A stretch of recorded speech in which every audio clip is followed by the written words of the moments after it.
Hello and welcome to this video, guys.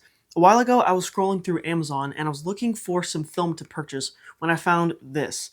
This is Aerocolor III and it's made by a company called Film Dong Dong.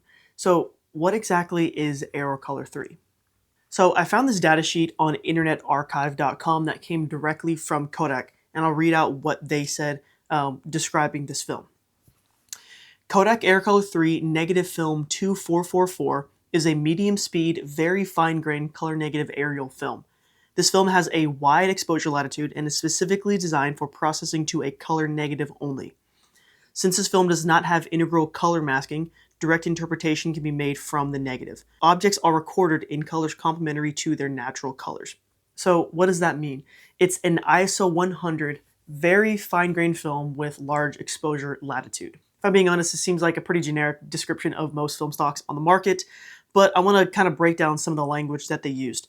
So when they said specifically designed for processing to a color negative only, that essentially means it's not for E6 processing or color negative processing or black and white negative processing. It's designed to be used with the native AN6 process, but it can also be processed in C41, which is the most common chemical process when developing color negative film. And the last thing I want to touch on is the fact that they said the film does not have integral color masking. If we take a look at the negatives, especially compared to say Gold 200, we can see that Aerocolor III lacks the orange base that is most commonly found with other color negative film stocks. So why is that? If I'm being honest, I don't really know. I looked at the data sheet and I couldn't find a direct and clear answer, but if I had to guess, Kodak also states that this film incorporates an integral ultraviolet absorbing filter, so maybe that has something to do with it. Again, I don't really know, that's just speculation on my part. So now let's start talking about the results. As you can see right here, I have 2 rolls of this stuff.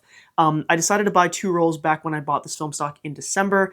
I was originally going to purchase 5, but I decided to hold off and to shoot 2 test rolls just to see if I liked the film stock, and then I could decide whether or not I wanted to spend more money. One funny thing that I want to mention about this film stock is, as you can see, Film Dong Dong did make a custom box that it shipped with, as well as a custom vacuum sealed thing. But if you take a look at this, you can see that they just wrapped it in Kodak Portra 400 backing paper, which makes sense. When I was doing a little bit of research into it, people were saying that the materials to make this backing paper can be pretty expensive, so using a recycled one makes a lot of sense. All of the photos were scanned here at my house using the camera I'm using to film myself right now, which is the Panasonic Lumix S9. I use it in the high resolution mode, which gets you a 96 megapixel file, and then I converted all the photos in Lightroom using Negative Lab Pro. One thing that I want to note is that I made sure not to do any heavy adjustments to these photos. I simply clicked convert and then changed the white balance just to get a more consistent look among the images. I feel like the best way to describe this film is grungy but also neutral. You can see in the photos that the film isn't really that saturated. That might be in part to the lack of an orange base, which is giving the film more of a muted look. I feel like the best single word to describe this film stock is bleak, but I don't mean that in a bad way. The shadows feel a bit crunched with a slight green cast to them, whereas the highlights hold a lot of information and have a magenta hue. Overall, I think the look of Aerocolor III is something that's extremely unique and doesn't resemble anything else that I've seen on the market.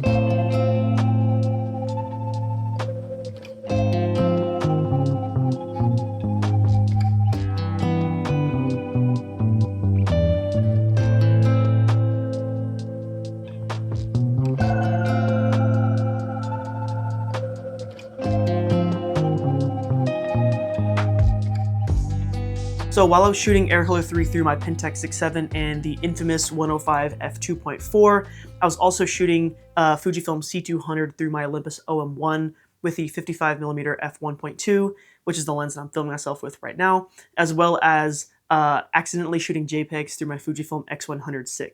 I try to shoot as close to the exact same photos across all 3 cameras. However, as you can see, the X100 VI images do look a bit different, as the field of view of the lens is around a 35mm full frame equivalent, whereas the Pentax 6.7's 105 and the Olympus OM1's 55mm are around the same in terms of field of view. Like I mentioned earlier, I bought these 2 rolls on Amazon. However, looking them up, it shows that they're currently unavailable. But you can still buy them on Film Dong Dong's website as well as eBay. Now, in this video, I only tested out the 120 version of this film stock, but Film Dong Dong actually does sell it in 4x5. So while Aerocolor III has been the subject of this video, if you search up Aerocolor III on Google, you'll probably see results for Aerocolor IV. When looking up Aerocolor 3, I wasn't able to find it in any other formats except for 120 and 4x5 that were sold by Film Dong Dong. However, Aerocolor 4 is a very popular film that is available in the 35mm format that's actually respooled by a couple of different companies. For example, Santacolor 100, Reflex Lab Pro 100, Electra 100, and probably a few others are all just Aerocolor 4 that have been respooled and repackaged. So what are the differences between Aerocolor 3 and Aerocolor 4?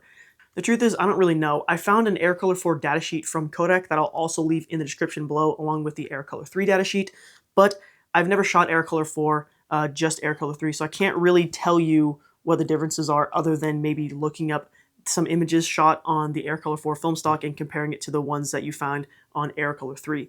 If there's enough interest, I might purchase more of this film stock as well as Aerocolor 4, and I can shoot them side by side.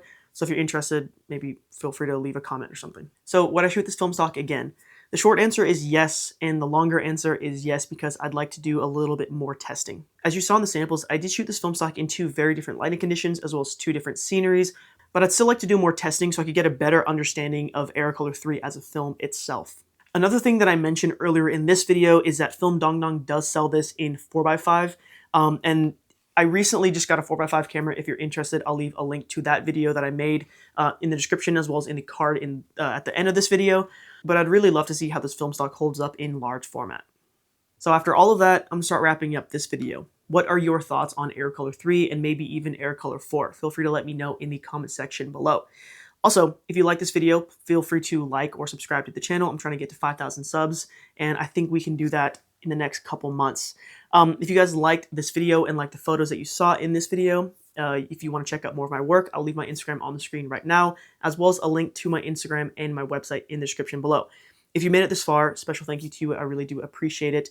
And yeah, I think I'm going to end it. Thank you guys so much for watching, and I will see you in the next one. Peace.